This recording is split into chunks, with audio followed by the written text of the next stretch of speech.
Desert King, ready to go for the 1997 Budweiser Irish Derby. A big cheer goes up from the crowd and they're on the way in token gesture. And Mick Canaan up there in the early stages, also prominent on the outside. Johan Cruyff and the Fly moving through along the inside. And it's the Fly who goes on now with Silver Patriarch on with him. The two English challengers, 1-2 at this stage from Johan Cruyff. Token gesture on the inside. Dr. Johnson is next, and then Strawberry Roan, and they're followed by Desert King.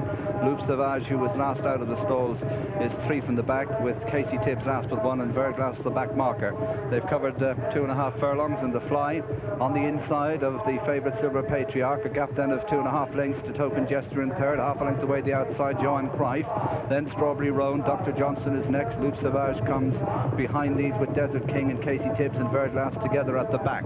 Running on now past the mile pole, and the Fly on the inside narrowly from Silver Patriarch, going a good pace, and they're over 3 lengths clear of Token Gesture in third. Johan Cruyff half a length back in fourth, a 2-length break to Dr. Johnson. Strawberry Roan on his inner, then comes Desert King, and behind Desert King is Loup, Sauvage, and then Casey Tibbs and Verglas as they race up the hill. The Fly on the inside of Silver Patriarch in second, 2.5 length break to Token Gesture, travelling on the inside of Johan Cruyff, and then Dr. Johnson. Behind Dr. Johnson comes Strawberry Roan, Desert King next, then Loup, Sauvage, the French challenger. Verglas at the back alongside Casey Tibbs as they run towards the 5 furlong marker at the top of the hill. And the Fly on the inside of Silver Patriarch, a gap of over 2 lengths to Token Gesture and Johan Cruyff. Dr. Johnson has moved into 5th, Strawberry Roan is 6th, Desert King is 7. They're followed by Loup, Sauvage, Verglas, and finally Casey Tibbs as they run down towards the straight. Silver Patriarch just on the outside now, narrowly from the Fly. Johan Cruyff just behind them with Token Gesture as they swing into the straight. Then comes Dr. Johnson. Silver Patriarch takes it up on the bend. They've 2.5 furlongs to race. Silver Patriarch, the Fly, Johan Cruyff, Dr. Johnson on the outside. Loup, Sauvage creeping into it. Desert King beginning a run on the outside as they run down now inside the final 2 furlongs, and coming there in the centre, Dr. Johnson. Dr. Johnson, Desert King launched on the outer, then Johan Cruyff, the favourites beat, and then Loup, Sauvage. Dr. Johnson, Desert King the near side, and it's Desert King on the near side of Dr. Johnson. Loup, Sauvage in 3, a break to Johan Cruyff. Desert King the leader as they race inside the last half furlong. Desert King, the Irish 2000 Guineas winner, is going to win it under Christy Roach as they race up the line. Desert King wins the Irish Derby. Dr. Johnson just second from Loup, Sauvage, clear of Johan Cruyff. Silver Patriarch well beaten in 5th, then Verglas and Casey Tibbs, and they're clear of Strawberry Roan, the Fly, and Token Gesture is last of the 10 runners. So Aidan O'Brien completes an amazing hat-trick of Irish Classic victories this year.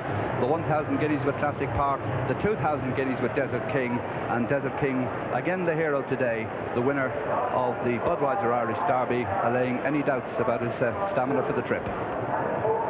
Performance by the trainer Aidan O'Brien, by the jockey Christy Roach, and first and foremost by this horse Desert King. He disappointed at Royal Ascot, but here we have turning for home. And at this stage, Jim, you were never happy with Silver Patriarch. No, he was, although Pat rode him handily, as Max suggested he might.